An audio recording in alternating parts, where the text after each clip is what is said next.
Bismillahirrahmanirrahim. Alhamdulillahi nahmaduhu wa nasta'inuhu wa nastaghfiruh wa na'udzu billahi min syururi anfusina wa min sayyiati a'malina. May yahdihillahu fala mudhillalah wa may yudlilhu fala hadiyalah. Asyhadu an la ilaha illallah wahdahu la syarikalah wa asyhadu anna Muhammadan abduhu wa rasuluh. Allahumma salli ala sayyidina Muhammadinil amin al-mab'uthi rahmatan lil alamin, salatan tufarriju biha anna ma nahnu fihi min umuri dinina wa dunyana wa ukhrana wa ala alihi wa sahbihi wa sallim. Amma ba'd. Para alim ulama yang dimuliakan oleh Allah, bil khusus sahibul bait yang punya pesantren, tuan rumah Kiai Haji Imam Hambali beserta para ulama yang dimuliakan Allah, para bapak-bapak, ibu-ibu, kaum muslimin dan muslimat yang dimuliakan Allah.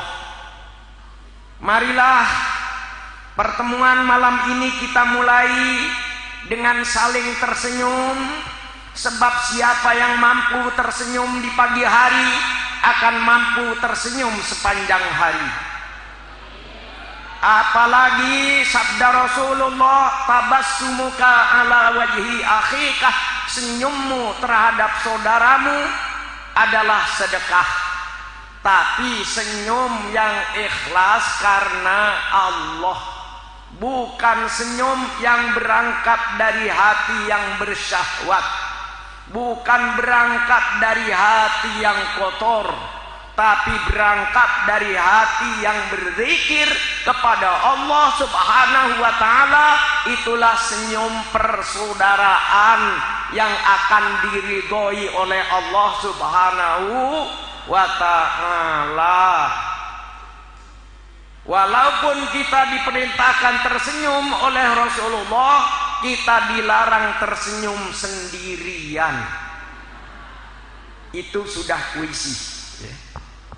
Kemudian kebetulan kursi ini kosong. Insya Allah tidak akan marah Kiai karena saya bertongkat kalau kursi ini saya kudeta sebentar. Mohon izin Kiai ya.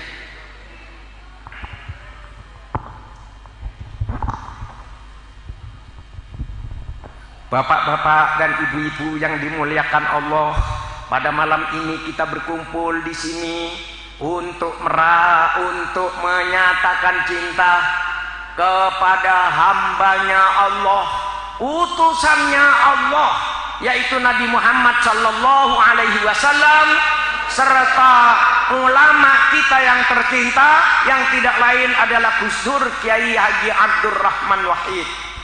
Semoga panjenengan yang telah baca sholawat dan berzikir sejak tadi, wajahnya dicatat oleh Allah Subhanahu wa ta'ala, wajahnya dicatat oleh malaikat bahwa panjenengan cinta kepada Rasulullah, bahwa panjenengan semua ingin dicatat sebagai orang yang mendaftarkan diri kepada Allah untuk mendapatkan syafaatnya Rasulullah sallallahu alaihi wasallam. Karena itu marilah kembangkan rasa nikmat dalam hati, nikmat dalam hati, bunga dalam hati, bahagia di dalam hati, karena kita mencintai Rasulullah. Kalau cinta kepada Nabi, bacalah sholawat kepada Nabi. Kalau Allah tak ngutus Nabi, gelaplah jiwa, gelaplah hati.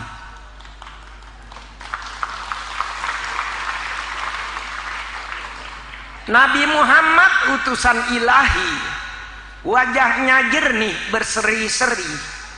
Kalau tersenyum bertemu insan, terhapus sedih dan kesusahan.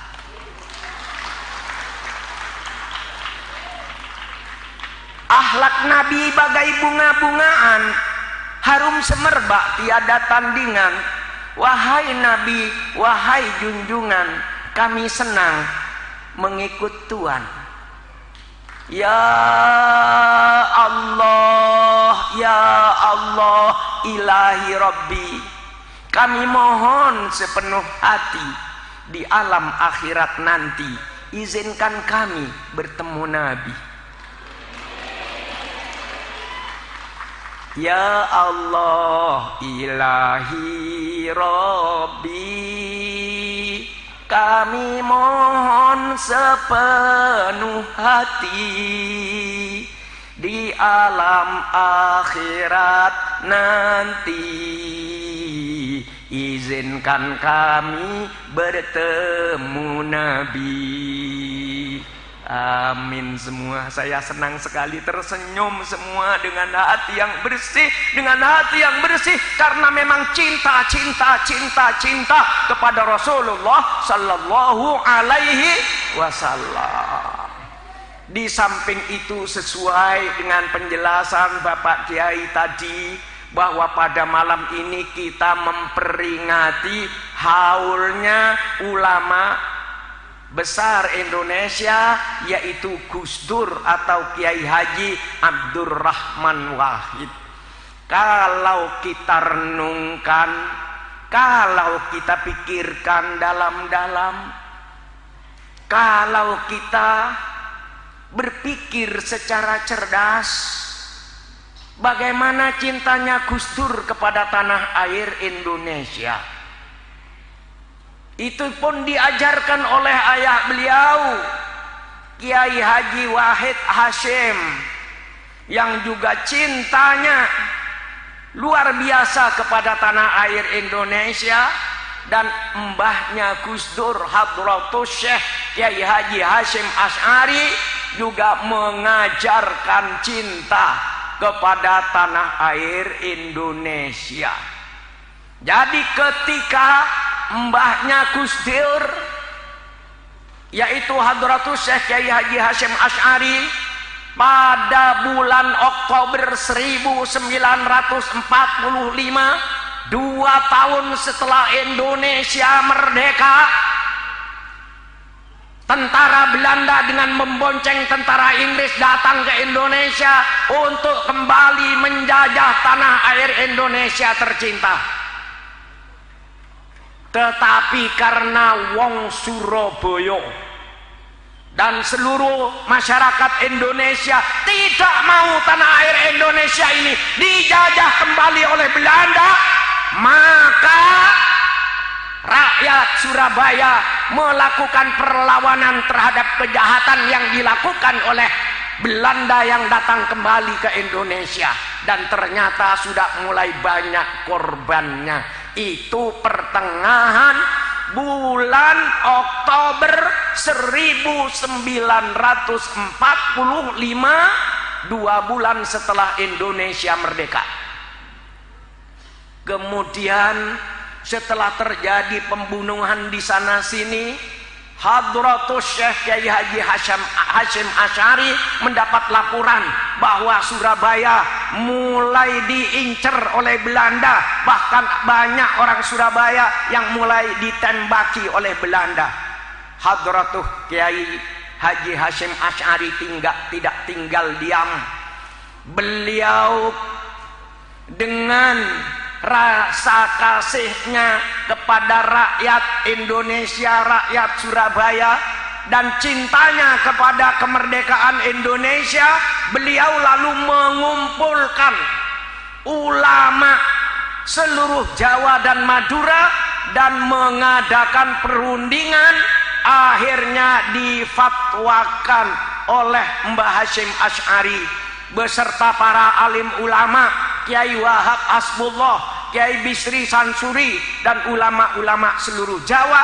Akhirnya diputuskan yang namanya resolusi jihad yang isinya tidak lain adalah tentang wajibnya kalau Belanda datang lagi, menjajah lagi, menembakin orang-orang lagi, wajib hukumnya berperang melawan penjajah Belanda. Dan barang siapa yang mati, barang siapa yang wafat pada pertempuran melawan Belanda itu, siapa yang mati dia akan syahid di jalan Allah. Maka saat itu para santri mulai menutup kitabnya, menyimpan kitabnya, keluar ke jalan-jalan raya dengan membawa tombak, membawa parang, membawa senjata untuk melawan beserta rakyat Surabaya, rakyat Sidoarjo, rakyat Jombang, semuanya menghunus senjata dengan iman kepada Allah dan keberanian yang sempurna. Keberanian yang sempurna. Dan pada waktu itu ada anak muda Surabaya umurnya 25 tahun, namanya Sutomo, tapi lebih terkenal dengan panggilan Bung Tomo.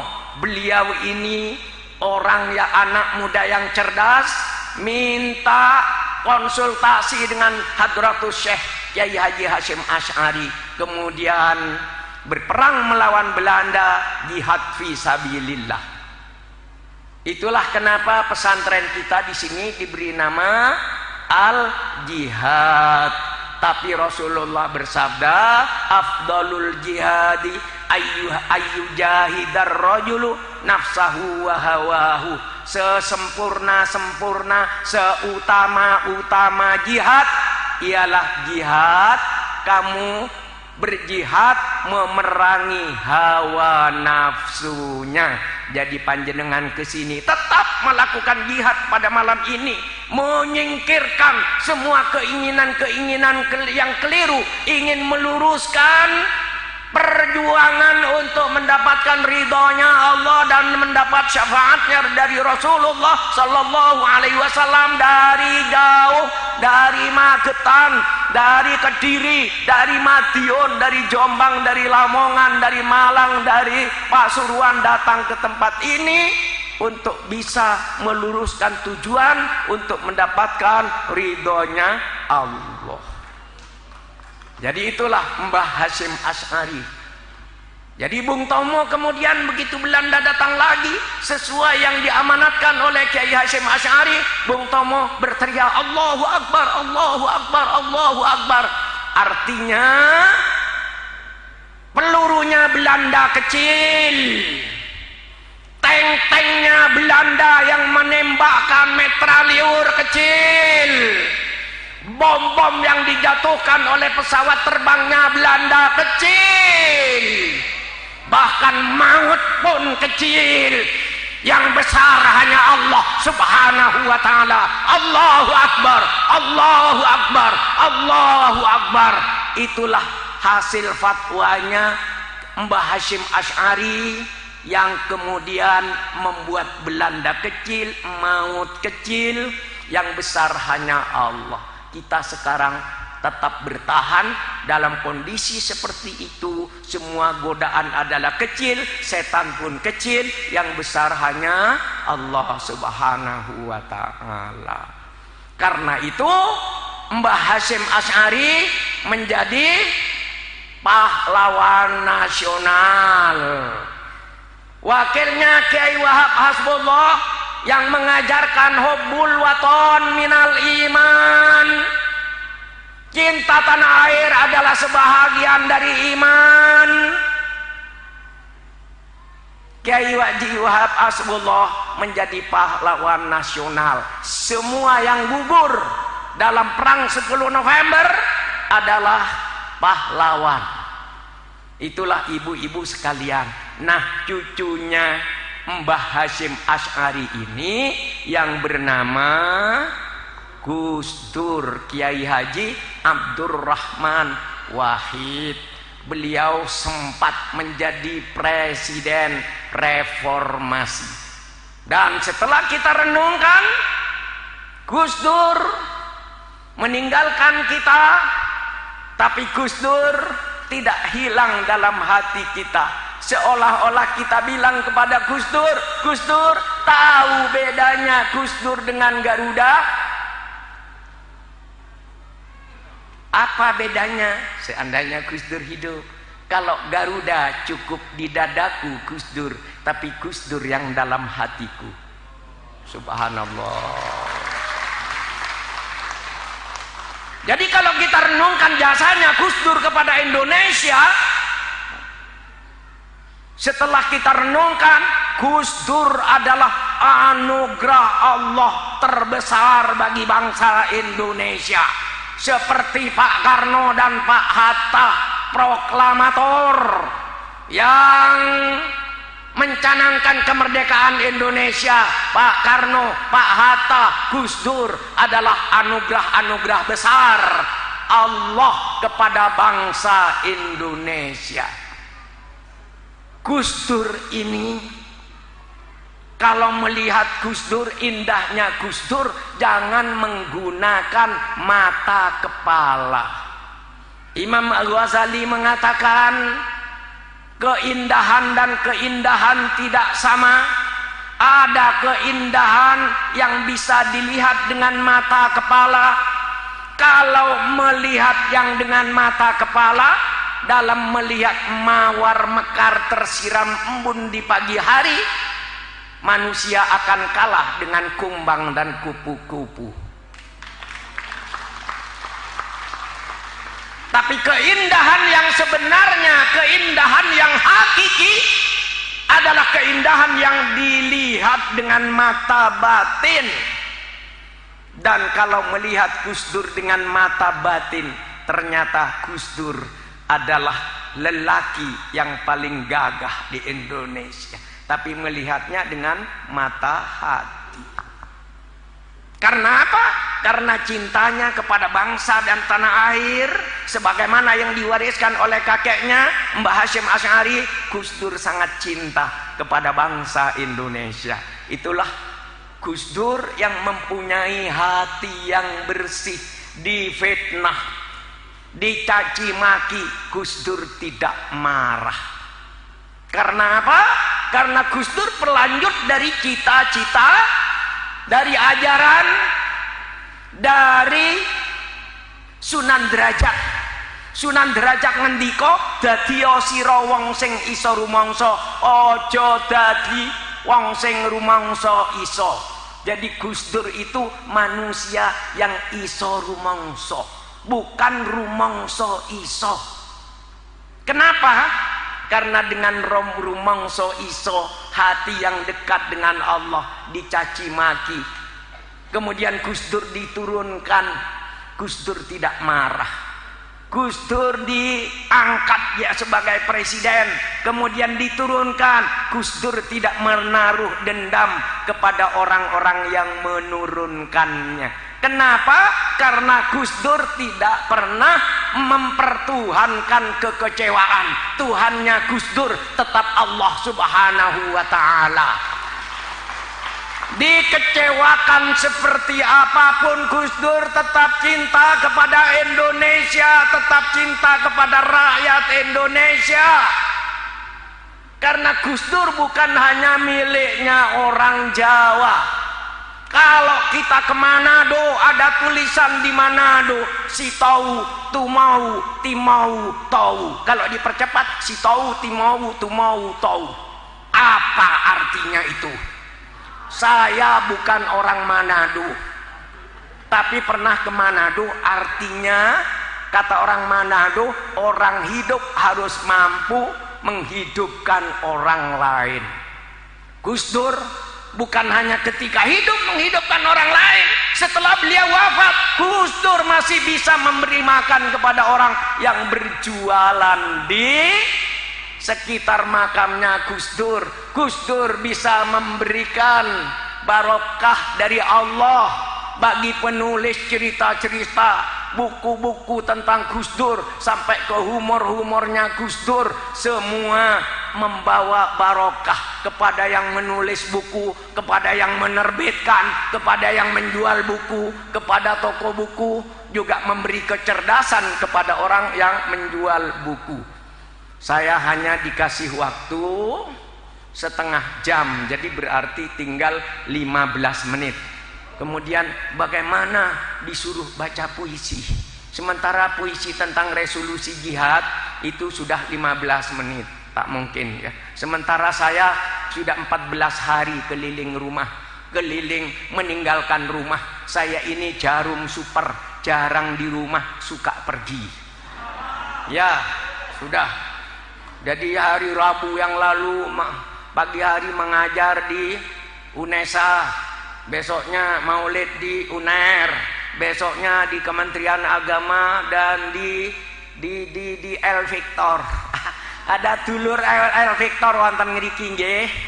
Wonten, alhamdulillah menika jumuah ingkang kepangker menika ingkang ngisi inggih menika kula amargi Kiai Ali Aziz menika wonten Bandung.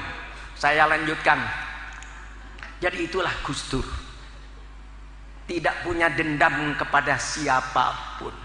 Jadi murid-muridnya Gus Dur itu tidak akan punya rasa benci kepada siapapun, harus tidak boleh benci. Kenapa tidak boleh benci? Karena Gus Dur juga punya semangat Bugis. Orang Bugis punya kitab namanya, judulnya Budi Istikharah.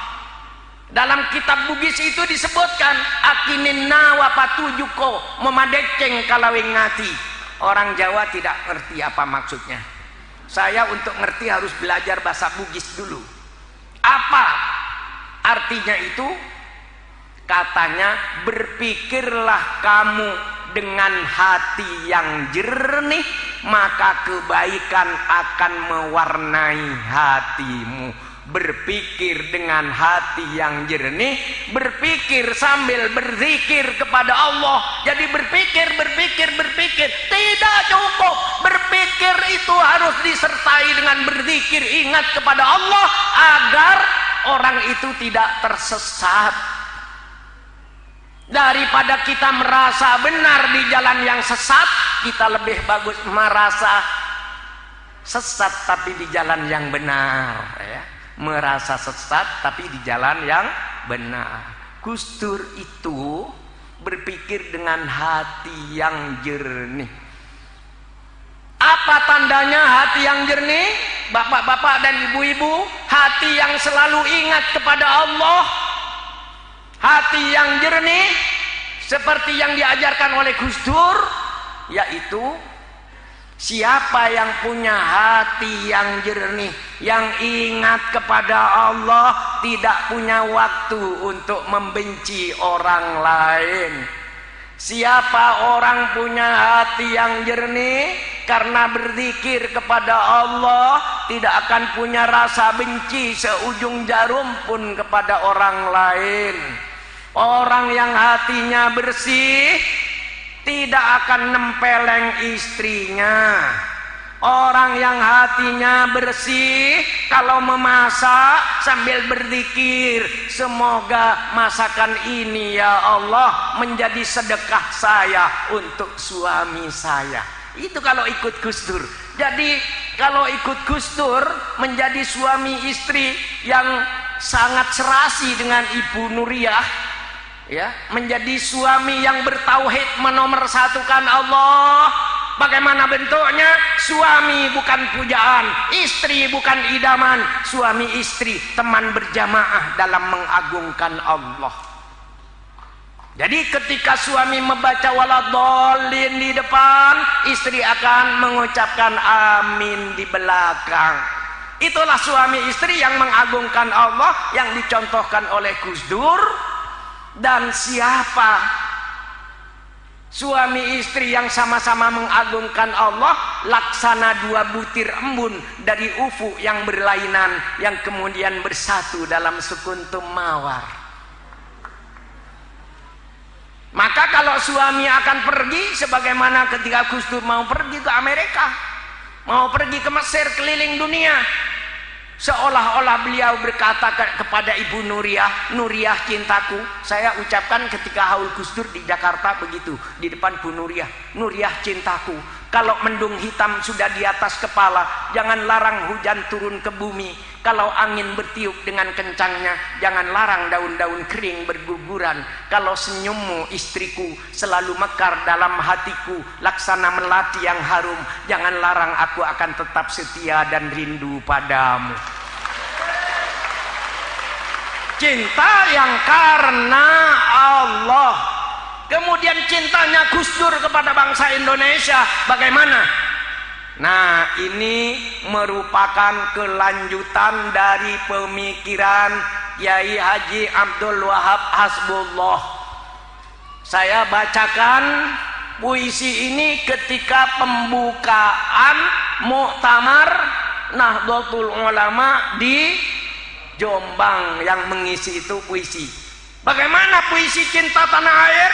Jadi kalau Mbah Wahab, Kiai Haji Abdul Wahab Hasbullah mengatakan hubbul watan minal iman, cinta tanah air adalah bagian dari iman, cinta kepada Indonesia bagian dari iman, dan itu dibuktikan oleh para syuhada, santri-santri Tebu Ireng, tentara rakyat Indonesia TKR, para Pesindo, para barisan Hizbullah dan Sabilillah yang berperang pada bulan November 1945. Mereka menunjukkan cinta yang sedalam-dalamnya kepada bangsa dan tanah air.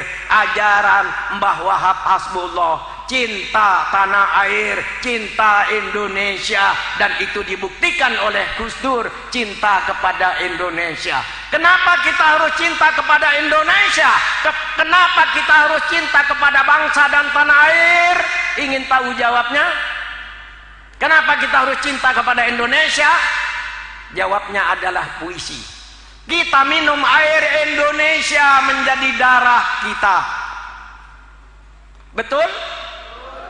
Kita makan beras dan buah-buahan Indonesia menjadi daging kita. Kita menghirup udara Indonesia menjadi nafas kita. Kita bersujud di atas bumi Indonesia, berarti bumi Indonesia adalah sajadah kita.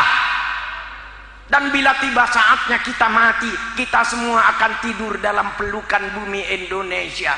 Daging kita yang hancur membusuk akan bersatu kembali dengan harumnya bumi Indonesia. Maka tidak ada alasan untuk tidak cinta kepada bangsa dan tanah air. Tanah air Indonesia adalah ibunda kita. Siapa mencintainya, jangan mencipratinya dengan darah, jangan mengisinya dengan maksiat, jangan mengisinya dengan pertengkaran dan permusuhan. Kalau tanah air Indonesia ini dijadikan tempat maksiat, tempat bermusuhan, bumi Indonesia tidak akan rela. Bumi Indonesia akan menggeliat-geliat. Bisa air di lautan ditumpahkan ke daratan. Bumi Indonesia dibor, tidak mengeluarkan minyak, malah mengeluarkan lumpur yang tak bisa di-stop. Kurang doktor dan profesornya, kurang teknolognya, tetap tidak bisa di-stop, menyembur terus-menerus. Karena itu, marilah kita jadikan bumi Indonesia menjadi bumi yang damai, menjadi tempat untuk berbakti kepada Allah, menjadi tempat untuk damai antara yang satu dengan yang lain, untuk bekerja sama sebagaimana yang diamanatkan oleh Kiai Haji Abdurrahman Wahid. Ya Allah, semoga saudara-saudara saya yang berkumpul malam ini, bapak-bapak dan ibu-ibu saudara saya ini, datang ke tempat ini benar-benar dicatat mereka telah berkumpul dengan Rasulullah. berkumpul dengan Kiai Hasyim Asy'ari, berkumpul dengan Kiai Wahab Hasbullah, berkumpul dengan para ulama, para syahid, atas ridhamu ya Allah dan atas syafaatnya Rasulullah sallallahu alaihi wasallam. Karena itu saya mengharap pulang dari majelis zikir ini lembutkan hati, lembutkan hati, jangan bertengkar dengan suami, jangan marah kepada istri, karena marah tidak menyelesaikan masalah. Betul? Kita dilahirkan untuk tersenyum, karena itu jangan suka cengengesan. Ya. Jadi makhluk Allah yang bisa tersenyum ini cuman manusia. Kuda tidak bisa tersenyum, kuda itu hanya bisa nyengir saja. Jadi kalau ada orang suka nyengir, dia sebenarnya bukan saya yang mengatakan. Kalau ada makhluk itu suka cengengesan, itu kera. Tapi karena itu kita jangan suka cengengesan, kita tersenyum saja yang keluar dari hati yang bersih. Senyum dengan hati yang dekat dengan Allah, senyum dengan hati yang tidak ada setannya, seperti senyumnya Gus Dur, seperti senyumnya Rasulullah. Setuju? Akhirnya kalau Anda membeli galah, carilah bambu di Surabaya. Kalau ada ucapan saya yang salah, berikanlah maaf kepada saya.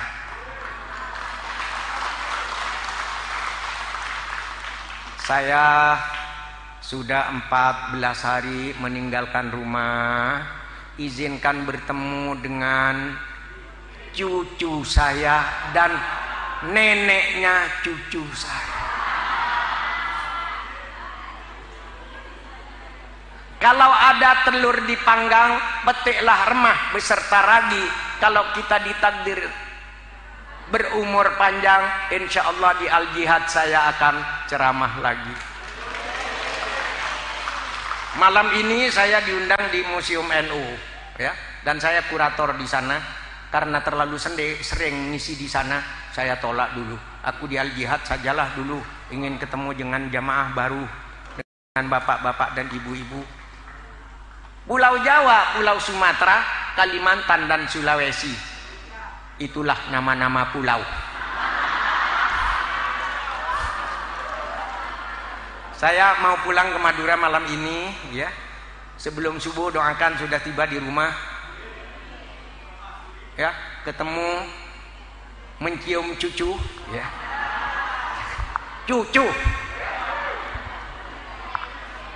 Pohon durian berbuah kedondong, sekian dulu dong. Ini puisi yang terakhir. Jamaah zikir Al-Jihad cintaku, dulur-dulur El Victor sayangku, jejakku ku tinggal di sini, tapi senyummu ku bawa pergi.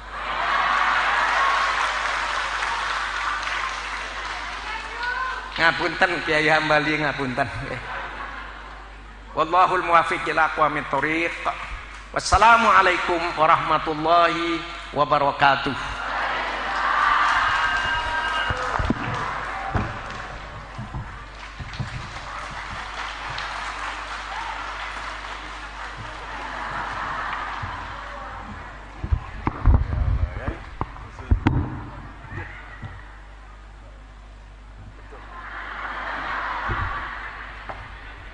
Mandeng, mari ketemu Nael Victor. Bener tadi. Yai, jejaknya tertinggal di sini. Subhanallah.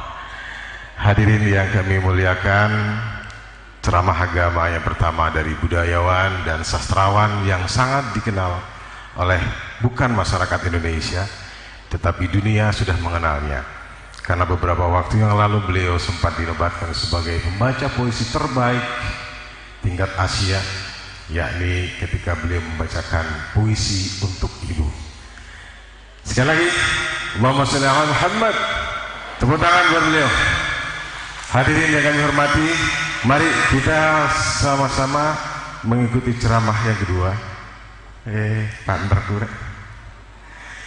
partnerku kebagian mengambil atau memanggil Bunyai Hajah Dr. Lujeng Lutfiah SQ MTHI. Beliau ini adalah sarjana ilmu Al-Quran, kemudian master tafsir hadis, dan salah satu doktor di bidangnya. Beliau berasal dari Lamongan, Jawa Timur.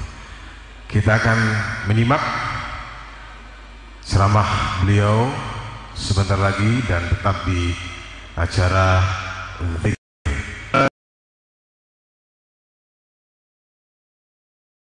Muhammad. Kami persilakan kepada Ibu Nyai Hajah Dr. Lujeng Lutfiah SQ MHI untuk menyampaikan ceramahnya. Ngapunten mbun salaman ngarai Kak Bandar lagu nih. Nggih, ya dah.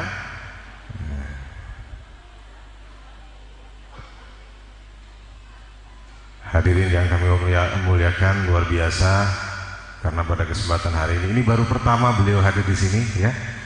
Baru pertama, mungkin Anda belum juga mengenal wajah beliau atau bagaimana beliau menyampaikan ceramahnya, gayanya seperti apa. Beliau masih muda tapi sudah doktor ya, master hadis dan tafsir.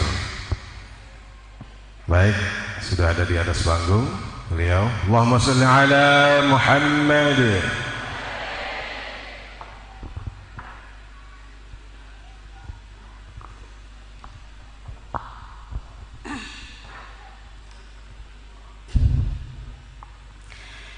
Assalamualaikum warahmatullahi wabarakatuh.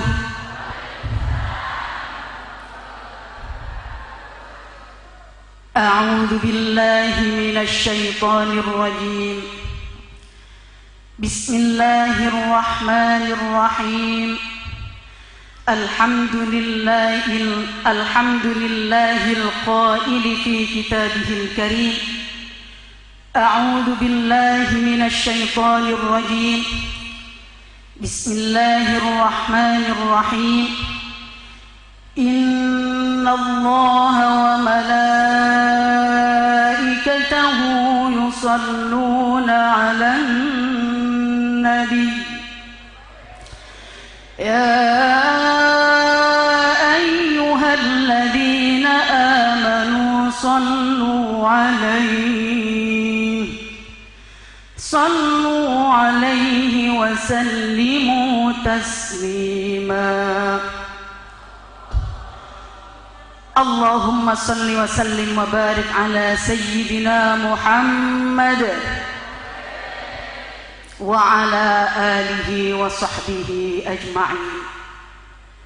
أما بعد, ingkang kawula hormati para alim, ingkang kawula hormati bini sepuh, ingkang kawula hormati para ustad, ingkang kawula hormati para hadirin hadirat, wa akhussu bidzikri, yang paling saya hormati Romo Kiai Imam Hambali, Romo Kiai Zawawi Imron, guru-guru kula ingkang wonten ngriki, guru kula kathah wonten ngriki. Mila kula sungkan saestu nek mboten dibujuki arek-arek kula takdire kira-kira mboten teng ngriki. Karena takdirnya hari ini saya harus di sini, maka sekarang saya harus di sini. Mugi-mugi wonten manfaatipun. Allahumma sholli wa sallim wa barik ala sayyidina Muhammad. Kok mboten mantuk? Mergi napa nek tiyanggen kula? Allahumma sholli ala Muhammad niku bahasa lain dari bubar jalan. Wonten acara nikah, pun mantun acara doa selesai, bakdane niku diparingi berkat piringan riye, maem piringan. Pengunjunge kuwadah, wetan sampai kulon kuwadah. yang namanya pelandange napa jenenge teng mriki peladene mek saiki dadose suwe ngremet sing mriko dereng koman lah sing selawatan wis oleh 2 lagu pindah lagu Allahumma sholli ala Muhammad ngoten tibakno sing mriku buyar piur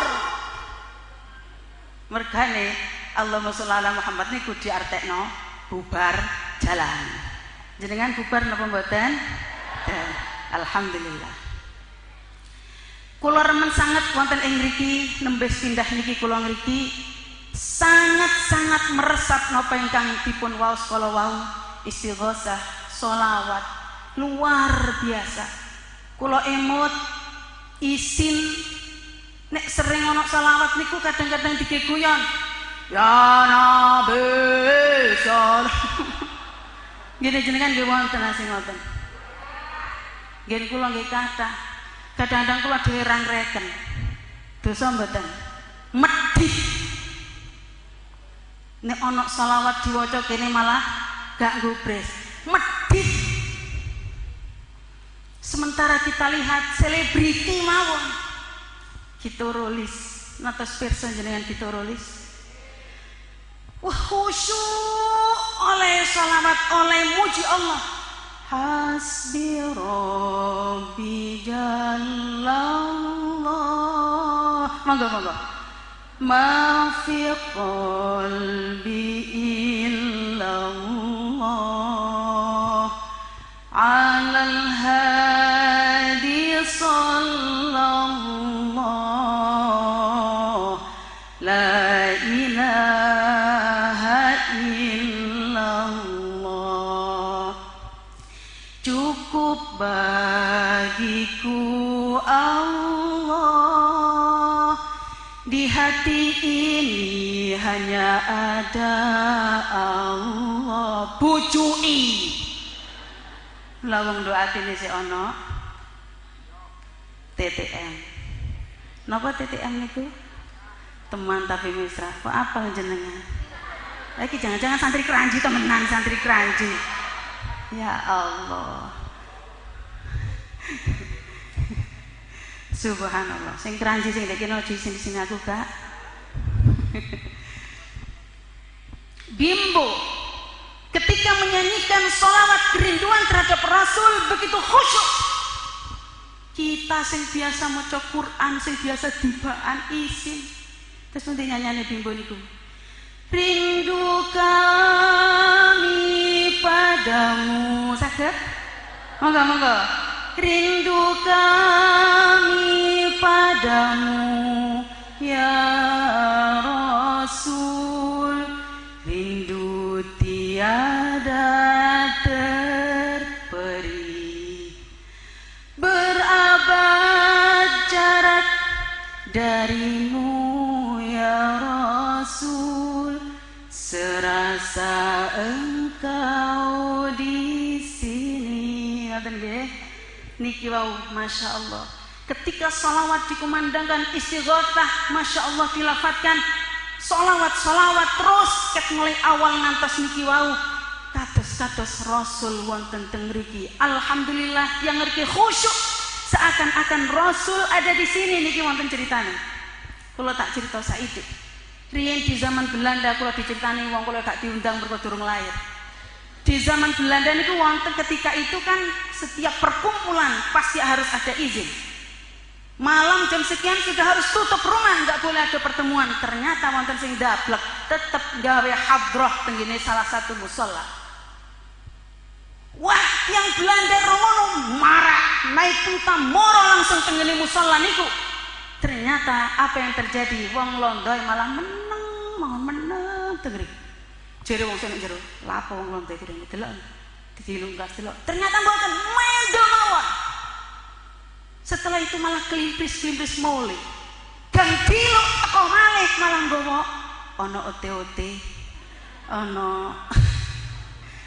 jaminan jajan sembarang dibetok malah setelah tiang selesai niki ditokno dipersilakan untuk makan-makan tiang-tiang tangkel lho Pak Londo lapo sama niki ngipi apa jangan-jangan awake panas Ternyata mboten, malah sing wonten ketika ditanya itu dia malah balik bertanya, saya tak tanya sing nduk nggone kono mau wonge ganteng putih bersih pakai surban wangi niku sinten?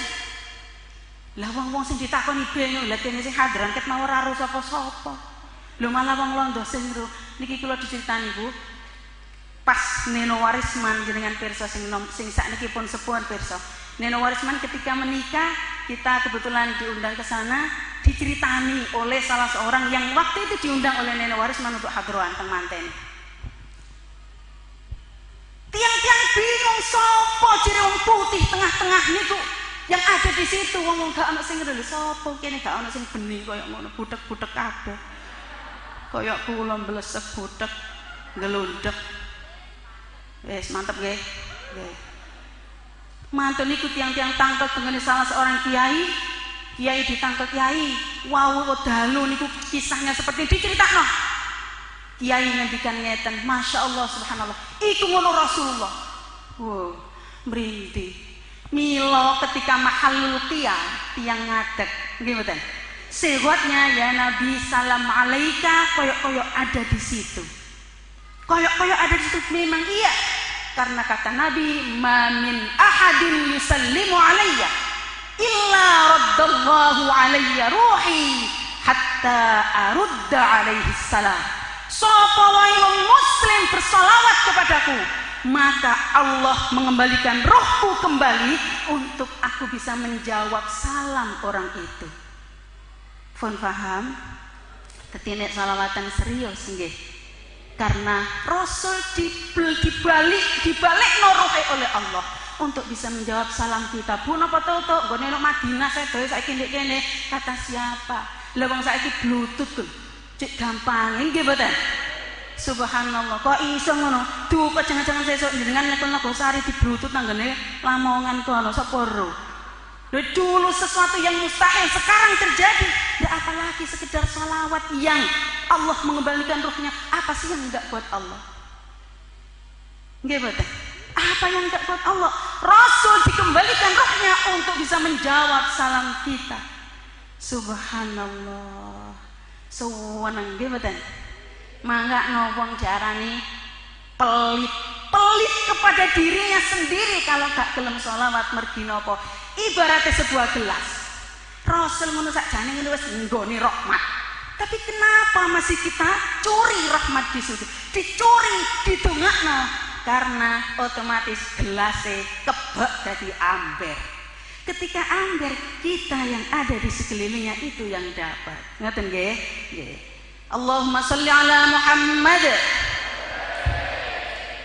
Kalau wau wonten ngajeng sampun kuatah pitutur. Kula tak cerita-cerita tok mawon. Kersa diceritani maksudnya. Nggih.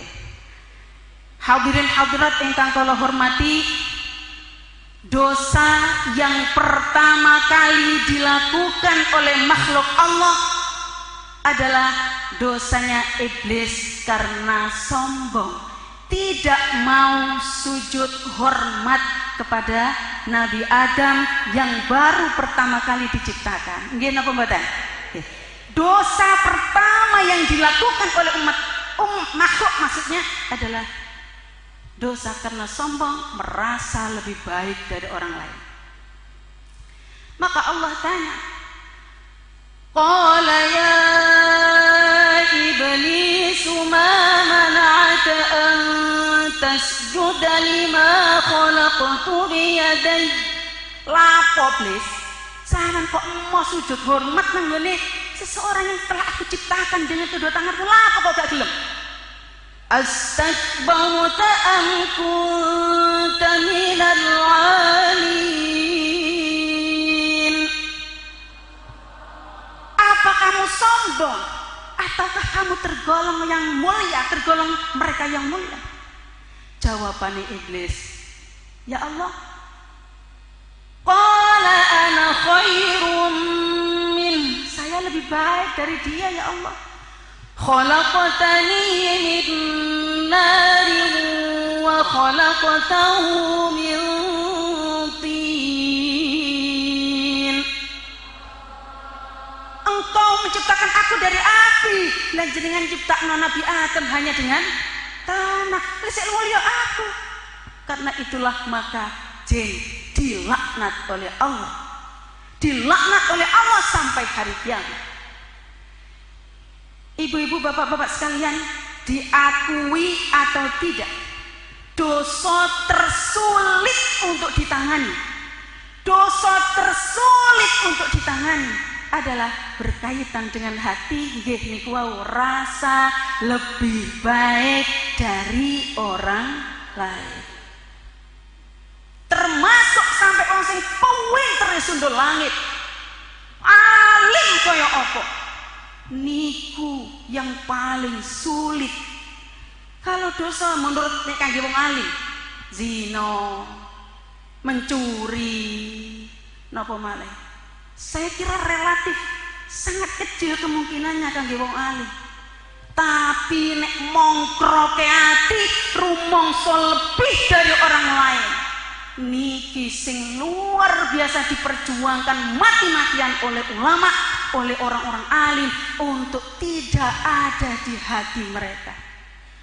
Seperti apa yang dilakukan oleh Uwais Al-Qarni. Kalau orang-orang kita kuada mungkin Kiai Marzuki Lirboyo. Kalau tak cerita riyen, cerita mana?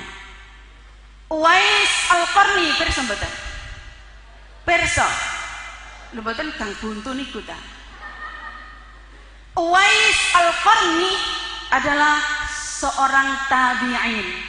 Sakjane beliau itu hidup semasa dengan Nabi, yo iman, tapi gak pernah ketemu Nabi, maka dia julukannya Al-Mukhadram. Al-Mukhadram niku termasuk tabi'in. Mergo syarat jadi sahabi adalah harus bertemu dengan Nabi dalam kondisi muslim. Lah Uwais Al-Qarni mboten sempat ketemu Nabi karena dia rumahnya Yaman, melarat, kecil, ditinggal meninggal orang bapaknya dan ibunya sakit-sakitan. Beliau menjaga, ngerawat ibunya dari kecil, terus berbakti. Suatu saat Uwais Al-Qarni matur tengene ibu-ibu, kula teramat sangat kepingin ketemu Nabi, Bu, terus pundi carane? Ibunya kemudian mengizinkan, oke nak, sampean budal. Berangkatlah Uwais ke rumah Nabi. Ternyata nasib tidak menguntungkan beliau, pas Nabi tindak keluar untuk berperang. Akhirnya karena ingat ibuku mau pesen supaya aku ndang mulih, maka akhirnya terpaksa beliau pamit. Ada Aisyah waktu itu. Beliau pamit karena terpaksa sakjane kepingin ketemu Nabi tapi mboten saged karena ibunya pesan aja suwe-suwe nak. Pulanglah beliau. Sampun. Ketika Nabi Muhammad pulang dari perang sampai di rumah, Nabi Muhammad tangkelet. Aisyah, tadi apa ada orang kesini? Duka tadi, duka kemarin. Apa pernah ana wong rene? Wong iki kira-kira cirine ngene. Nggih Nabi. Dia orang Yaman, namanya Uwais Al-Qarni. Orangnya begini-begini, nggih Nabi. Nabi ngendikan napa? Sapa-sapa sing roh ana wong jenenge Uwais Al-Qarni wong Yaman, ana tanda putih-putih di telapak tangannya bekas penyakit kusta, waras, tinggal bunder cilik, maka jaluk ana donga, iku ngono penduduk langit. Iku ngono penduduk langit, penghuni langit, duduk wong bumi. Padahal tenggriya Bu gak ana wong kenal siapa Uwais. Wonge mlewarat, wong gak ngreken. Wong nek donya niki pandangane wong sing mulya niku sing pundi? Sugih nggih mboten? Nggih, saestu. Uwais Al-Qarni tidak. Uwais Al-Qarni luar biasa. Begitu bersahaja, situk tok pandangannya yaitu Allah. Nabi ngendikan nek ketemu beliau jaluk ana donga. Maka singkat kata ketika masa Umar bin Khattab, Umar diparani kali utusan-utusan dari Yaman, langsung takon Umar, sampean ora wong jenenge Uwais Al-Qarni ada di antara kalian enggak? Tiang-tiang muni nggih Umar, sekarang ada di perbatasan jaga unta, jaga kendaraan mereka. Dipuruki kali Umar mriku teng perbatasan, langsung ditakoni, salaman, mari salaman, langsung dibalik. Duh, temenan. Anda Uwais, nama jenengan sinten? Kata Umar. Nami kula Abdullah. Ya mesti masih aku Abdullah, kata Umar. Jenenge sampean asli sapa? Uwais. Uwais sapa? Dari kabilah Qarn. Nggih, Uwais Al-Qarni. Ayah sampean wis meninggal kecilik? Nggih. Ibu sampean begini? Nggih. Langsung dongakno aku. Tembak kongkon dongakno. Dongakno aku. Mergo Rasulullah ngendikan aku ketemu sampean, aku dikongkon njaluk donga. Dongakno aku saiki jalukno sepurane Gusti Allah. Mboten purun Uwais. Dengan rendah hatinya, nyuwun ngapunten Pak, Tuan, jenengan yang donga kula sing ngamini. Umar mendesak terus, gak pokoke sampean sing donga. Akhirnya Uwais donga. Mantun ibu Uwais muni, Pak, nyuwun tolong Pak nggih. Sekali ini mawon kula dikenal orang. Setelah ini tolong ojo sampai wong kenal kali kula. Coba kalau awake dhewe diparani ambek presiden. Wah, langsung foto ini gawat deh, ditempel sampai ndukure genteng. Nggih mboten. Uwais tidak, malah sekali niki mawon Pak. Di kisah yang lain, di riwayat yang lain dikatakan ada seorang lagi yang meriku marani Uwais untuk njaluk donga. Akhirnya gara-gara emoh dipuruki uang karena moh dikenal orang, kepingin dia tidak dikenal orang, maka dia kemudian mingkrih untuk menghindar supaya tidak dikenal orang. Di kisah yang lain dikatakan ketika Uwais meninggal, orang kampungnya tidak ada yang tahu siapa Uwais, tidak ada yang melihat Uwais sebagai orang mulia. Maka ketika meninggal luar biasa. Tanggo tepara apa yang mereka ngedusi, loh ternyata sudah banyak yang siap ngedusi. Ketika ada yang siap-siap ngafani, ternyata temeriku pun kuat yang pada ngafani sampai menguburkan gembolong wong wake. Tiang-tiang heran, sopo nih ono Uwais iki? Iku wong teko sakmono kae iku sopo? Ternyata ada yang mengatakan bahwa tiang kuwadah niku adalah malaikat. Benar kata Rasul bahwa Uwais ini bukan penduduk bumi, tetapi dia adalah penghuni langit. Luar biasa. Berarti kesimpulannya nopo? Siapa yang istimewa di sisi Allah? Orang yang terkenalkah? Belum tentu. Belum tentu. Cita-cita jenengan nopo Bu? Aku pengen jadi wong tenar kayak selebriti. Lho biyen nek jaman cilik lak ngoten nggih. Ini kalau orang-orang sekarang, saya yakin banyak kiai-kiai khos yang seperti itu. Salah satunya Kiai Marzuki kula wau nyebut. Pirsa Kiai Marzuki jenengan pun sinten? Kiai Marzuki Lirboyo leres, subhanallah. Jenengan mungkin sudah tahu ceritanya. Kiai Marzuki pernah satu saat pergi dari rumahnya jalan kaki, karena beliau memang suka jalan kaki, suka pakaian yang lusuh. Pergi dari rumahnya ke jalan raya jalan kaki, karena memang potongannya potongan orang biasa, tidak potongan kiai yang wah.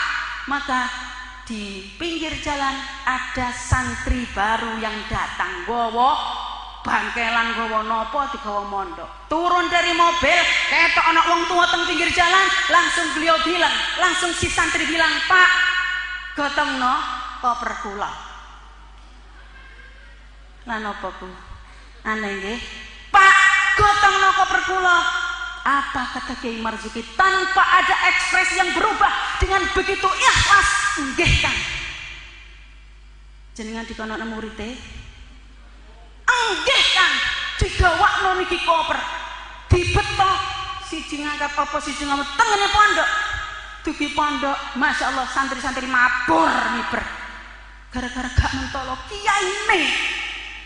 Kiyaine dikongkon ngoten. Panjenengan arek anyar. Rumangsane anggar wong tuwek nurku wong kongkonan. Nggih mboten. Ah iki paling wong tukang ngresiki nguri barang ngene iku. Kira-kira niki atine. Sampai teng pondok, subhanallah, teng kamar pundi Kang? Teng mriku Pak. Oh nggih, diterno. Sampai di sana si sapa iki santri ngetokno dhuwit dompet. Niki Pak. Oh matur nuwun Kang. Pun sampun. Napa jenengan butuh tumbas napa monggo kula tak tumbasaken. Pundi wonten sakniki Kiai ngoten? Halo, saya ngenten nek guru TK nyawi muridé. Saya di guru SMA nyawi muridé tambah kasus dilaporno polisi. Nggih mboten? Oh, delok-delok rek, berbuat baik delok-delok. Aja angger wae. Subhanallah. Muridé, kula niki sering berkaca. Sering berkaca kapan aku iso koyo ngono. Kula dhewe kadang-kadang ketunggu Bu. Enten wali santri sing lucu. Bojo kula niki teng Ajeng. Ana wali santri manten teko lebet ngeterno anake anyar. Sik oleh seminggu, 2 minggu ngoten teng pondok. Lah moro-moro teng Ajeng enten bojo kula enten kula. Muni ngeten. Pak, jenengan pengasuh ta? Marang takan ngono lho. Cik mentolo piye oleh jawab? Pak, jenengan pengasuh ta? Wonten napa, Pak? Monggo pinarak. Mboten kula mek ngomong dulu tok. Benakna napa kuncine anak kula? Mergo kan masing-masing santri itu ada kotaan wonten kuncine. Benakna napa kula kuncine anak kula jebol. Astagfirullah. Batinku, kapan iso kaya Kiai Marzuki ya Allah. Jenengan saged, Bu? Insyaallah nggih. Mari ngono cobaan. Cobaan mulai teko kene. Oh sik enten bener iki Bu, kula natos pas wae ngulang ndek kelas, ana wali santri telepon. Assalamualaikum, waalaikumsalam. Bu, terus anak kula sakit sama delok. Sumpah ngeten iki kata-katae. Kula mek nerokno tok. Langsung itu pikiran kula eling Kiai Marzuki. Kiai Marzuki, Kiai Marzuki, Kiai Marzuki. Langsung kula, oh nggih Bu, kula teng kelas niku. Kula tak telepon pengurus, kersane pengurus ingkang ningali. Pun, gurung sampai 5 menit telepon malih. Pun sampean tingali tak? Astagfirullah, iki menung sore. Lah sapa sing sabar nek ngene kelas? Lho ngoten niku ketiga kalinya ngoten malih. Astagfirullah. Tak akhirnya tak takoni yang ketiga kalinya jenengan lo semerap putrane sakit keng sinten Bu? Keng pengurus. Lah sakniki jenengan telepon pengurus malih kula niki teng kelas. Pengurus itu lebih tahu apa yang terjadi di anak-anak. Lho ngarep sakmono lho kan mripat ki ono mek loro ndiliki. Lah dapak kene tak culno kono siji kono ngawasi sindek kene ngoten. Lho niki lho wong namanya orang. Tapi ini ujian bagi kita piye iso kaya wes Al-Qarni. Piye iso kaya sinten wau? Kiai Marzuki. Tantangan iku kathah. Akibat dari pandangan manusia bahwa kemuliaan adanya di harta. Nggih napa mboten? Cerita malih tak ceritani wae. Kula pe tutur-tutur ora pantes. Seorang penceramah tenggen kula enten wedok tepaan wong iki ora biasa macak lipstikan boten paling wedaan ukur-ukur ambek celakan klambine biasa wis lillahi taala wis titik wong iki pancene luar biasa diundang ceramah nikah Bu diundang ke situ ke ceramah nikah paling tekone paling awal mergine dikandani jam 09.00 pun dugi ternyata teng mriku dereng ngeten sing dugi blas akhirnya kali tuan rumah dipanggokno ngarep dhewe ngeten dipanggokno ngarep dhewe pun tengok-tengok teng mriku ijenan gang diluk anten tiyang 1 2 3 4 teko lah kok manten kok ana wong lanang ngadeg nang ngarep muni ngeten pirna lucune mingkre iki ngono nggone wong mulya mingkre iki ngono nggone wong mulya subhanallah Kiai Marzuki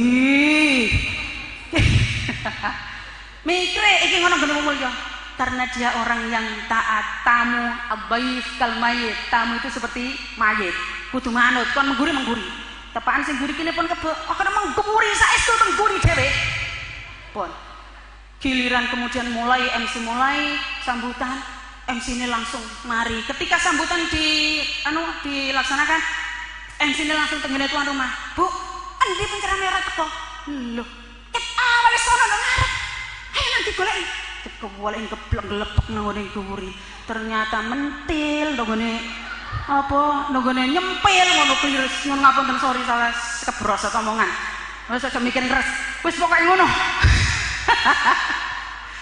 nyempil teng ngene guri subhanallah tuan rumah getun luar biasa kira-kira apa yang ada di hati orang yang ngusir tadi Rana iki ngono ngene wong mulya rupanya wong mulya iku sing klambine dreng nggih boten sing lipsike tawabel sise ireng sise abang pira-pira kula yo gak ngerti apa karepe yang jelas itu terjadi gak usah ado-ado nek enten acara ngeten iki embuh aku gak ngerti nek tukang bagian nguri parkir aku gak ngerti piye kelakuane nek tenggen kula mriku ngeten tuh nek enten mobil sing dugi-dugani acara ngeten wah sibuk buka napa niki pintu mari Pak silakan monggo giliran ono kiai kene ora duwe mobil diterno sepeda motor napa mriko Pak mriko Allahu Akbar ya Allah apa sebab itu semua. Wes gak usah dateng jenengan mawon kula tangketi. Jenengan nek ngado wong sugih. Ambek ngado wong sing biasa-biasa. Isine amplop akeh ndi? Jujur. Padahal ambek wong ora didelok. Sing bukai tak pembantune buka ono. Jenengan sibuk ngisi sing merah-merah jumlah piro. Sementara nek tenggen kula ku gula Bu. Tukang nek tenggen kula gula biasa tilik-tilik, napa ziarah haji ngoten nggih. Wong nek nang sugih 5, 6 giliran nang wong melarat uyah dibungkus. Allahu Akbar. Ibu-ibu, bapak-bapak sekalian yang saya hormati, cerita kula wau kenging diambil kesimpulan bahwa kita punya penyakit kedonya. Pandangan mata kita hanya satu, bahwa kemuliaan adalah dunia. Sampai niku gara-gara godaan setan, mergo wau ayat sing kula waca gurine niku enten sumpah setan gara-gara dilaknat sampai akhir. Setan kemudian bilang, qala fa bi'izzatika la uwiyannahum ajma'in illa ibadaka minhumul mukhlasin. Bakal tak sesatno kabeh ya Allah kecuali hamba-hambamu yang dibersihkan hatinya oleh Allah, dijogo oleh Allah. Hatinya hati dan hati. Tapi Bu kula ngomongnya itu iso maca tok, iso macak no dawuh Gusti Allah tok. Kula dhewe kula ya sik anggere ana apa-apa Kiai Marzuki eleng tak eling-eling kuwes Al-Qarni ngoten mergi napa jenenge aku molak-malik kadang saiki sadar engkau semenit hilang, saiki sadar engkau 2 menit hilang nggih mboten. Maka terus menerus mengawasi hati. Saking pintere iblis nggoda menungso sampai sing apik diarani elek diarani apik. Satu kisah malih boleh? Satu kisah seneng mboten nek diceritani? Nggih, mugi-mugi manfaat. Niki kisah terakhir manten iki kula mudhun mulih. Nggih nek gak ngono kula tak turu kene, pun. Ngeten. Salah seorang ibu punya anak SD. Wedok sebutlah namanya Dina, ngoten mawon gampang. Dina niki rankingnya selalu nomor 23 dari 50 siswa. Semester iki, semester besok terus 23 sampai dijuluki si 23. Bon. Durung kok wis guyu kepiye, padahal gak lucu blas niki kan. Jenengan pirengaken nggih. Orang tuanya resah iki piye yo, Bu? Ma, anak-anak kita ini gimana kok orangnya 23 terus? Suatu saat keluarganya mengadakan pertemuan gawa anake dhewe-dhewe. Oke, kita ketemu di restoran opo ngoten, ketemu kabeh temeriku. Di situ anak-anak takoni kabeh.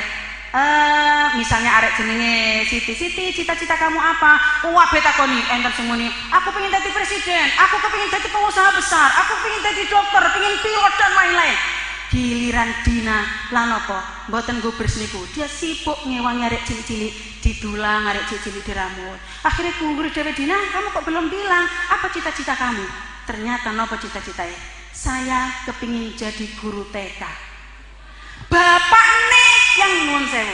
Pikirannya pikiran donya. Pikirannya langsung ngene, nyenggol bojone, "Mah, kenapa anak kita begitu? Masa jadi guru TK? Guru TK ini lak luhur nggih." Nggih mboten? Ayo ngomong guru TK gak luhur. Aja sekolah TK anaknya.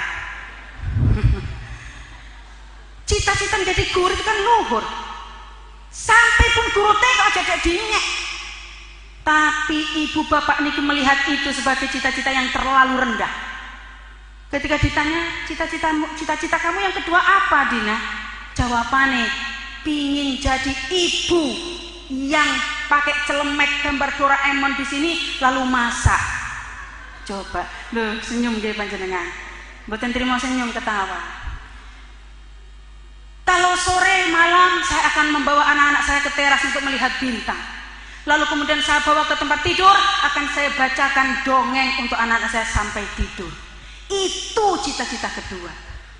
Langsung bapak ibu piye anak itu iki mosok apa enake digonang psikiater ya. Wong tuane Sesuatu yang luhur justru diarani elek. Iki sing tualek sapa? Anak, apa wong tuane? Subhanallah. Satu kali ada rekreasi temar kantor papanya. Rekreasi kabeh temerku sak anak-anake. Kabeh sing nyanyi, sing joget, sing ngopo menunjukkan kebolehan. Si Dina justru mondar-mandir teng wingking. Lan apa nggih jenengan? Nyerbeti kuah-kuah sing tumpah. Panganan-panganan sing gonjang-ganjing mergo kena mobil. Dheke sing benakno. Dheke gak tertarik dengan arek-arek kanca-kancane sing kados ngoten niku. Sampun, singkat kata setelah pulang ke rumah ulangan datang lagi, ujian datang lagi, ujian sekolah. Kali ini setelah ujian gurunya telepon, ternyata isinya sama dengan dulu. Bu, Pak, putri jenengan ranking 23. Padahal korsok sih wis entek ngambil kurang golek. Putri jenengan ranking 23. Tapi ada yang aneh, niki sing penting Bu, pirengaken. Tapi ada yang aneh, Bu. Apa anehnya?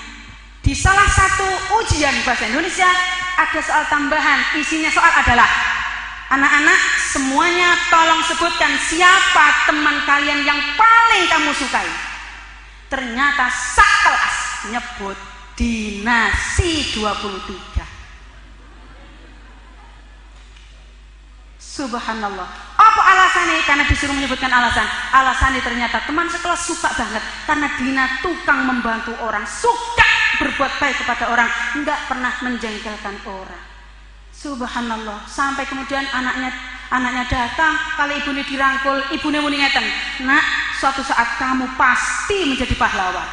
Ternyata napa jawabannya Dina? "Enggak, Ma, saya enggak mau jadi pahlawan. Kata guru saya, ketika pahlawan lewat di suatu jalan, harus ada orang di pinggiran yang bertepuk tangan. Biarlah saya menjadi orang di pinggir yang bertepuk tangan." Subhanallah. Mulyana pembuatan si bocah itu. Luar biasa. Awake dhewe durung mesti bisa gitu. Dia hanya kepingin jadi orang biasa yang menyenangkan orang. Pun, kinten-kinten yang diambil napa mboten niku hikmah. Napa? Jangan pernah kecewa menjadi orang biasa. Kinten-kinten sing dadi pahlawan, sing dadi tokoh dengan orang biasa kataan pundi? Kata pundi? Maka jadilah orang biasa yang luar biasa di sisi Allah. Sampai. Kula rada perasaan nek ditepuki berarti wis mari iki. Wis mari, Pun. Heh. Nggih. Terakhir sekali. Saya dikirimi arek WA, kalau belajar dari WA niku. Di situ ada kisah katanya petani kurma. Niku nek nandur kurma, benih ditanam, mari ngono ditindih watu. Yang mriki mboten enten kan nandur kurma? Nandur pari mboten? Ta nandur bandeng? Nah. Ketika benih ditanam ditindih watu, mergo napa ceritane? Ketika tumbuh ini tidak sedang mendukur, maka yang bawah yang akan kuat. Lah kurma itu diperlukan tumbuh terus dan berbuah terus sepanjang tahun. Oleh karena itu diperlukan akar batang yang kokoh sekali. Itulah makanya digelepno dhisik ditindih watu. Artosipun napa, Bu? Kula lan panjenengan sedaya ojo pernah nelongso. Mari kita belajar untuk tidak nelongso nek digelepno oleh Allah. Ngertos? Dikei musibah, mbok melarat, mbok difitnah wong, mbok apa? Ayo cepet sadar, kurma. Nek sing wau sadar napa? Wes Al-Qarni. Sinten malih? Kyai Marzuki. Saiki eling napa? Kurma. Mendelep dhisik, mendelep dhisik. Kenapa? Kata Ibnu Athaillah, tanamlah dirimu sedalam mungkin, sebab pohon yang tidak ditanam secara mendalam maka tumbuhnya tidak akan sempurna. Oleh karena itu, nopo mawon yang merupakan kesedihan, kesusahan yang kita alami, maka monggo niku diartikan sebagai gelepan teko Gusti Allah. Dengan begitu insya Allah akan kerengkel naik, yang ketika naik menjadi sesuatu yang berbuah secara sempurna. Saged dipun pahami? Saged nggih, mugi-mugi barokah. Nyuwun agungipun pangapunten kula ngomongke kasar, Bu. Nggih ngeten ki wong Lamongan kasar ngoten. Nggih, nyuwun ngapunten kalau ada orang Lamongan di sini sangat kasar, tetapi kasare parut nek ketemu klopo dadi santen. Coba klopo cekeken tembok, saged dados santen? Mboten, hanya orang bodoh sing marut nggone tembok. Mugi-mugi kasar niki membawa hikmah bagi kita semua, khususnya untuk saya pribadi dan umumnya bagi kita semua. Hadanallahu wa iyyakum ajma'in. Wassalamualaikum warahmatullahi wabarakatuh. Doa priyantun kakung mawon nggih.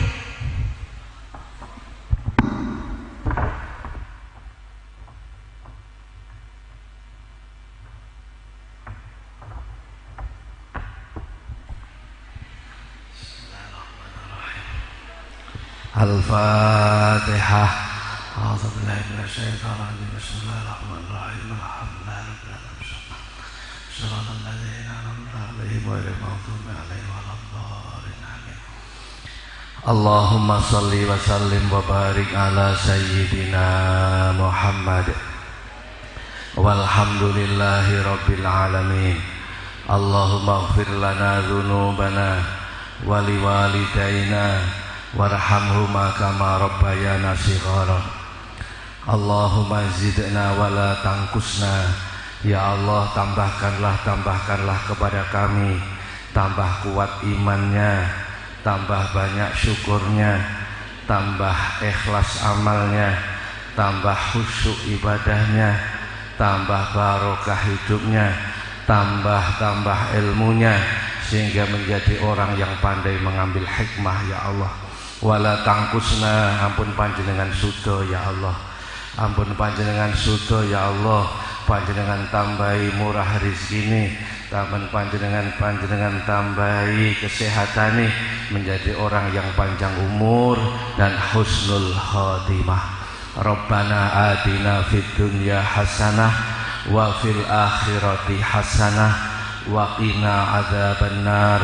Wa sallallahu ala sayyidina Muhammad walhamdulillahi rabbil alamin. Mari kita akhiri dengan doa kafaratul majelis. Bismillah.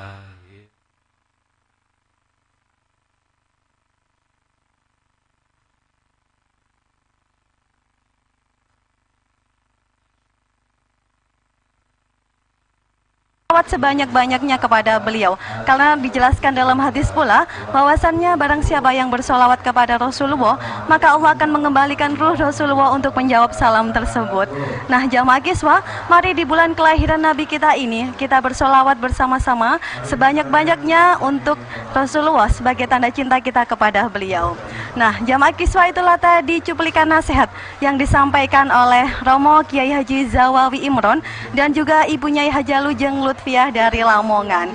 Kini tibalah kita di penghujung acara. Saya Lutfiah Hanum Farida mewakili kerabat kerja yang bertugas mengucapkan terima kasih atas kebersamaannya. Jangan lupa saksikan terus Kiswah Event hanya di TV 9 Nusantara, santun menyejukkan. Wallahul muwaffiq ila aqwamit thoriq. Wassalamualaikum warahmatullahi wabarakatuh. Malam minggu terakhir bulan Januari 2016. Saya Elmian Sori. Saya Nikma Aziz. Terima kasih. Billahi taufiq wal hidayah. Wassalamualaikum warahmatullahi wabarakatuh. Bapak Ibu, selamat jalan, hati-hati, dan pada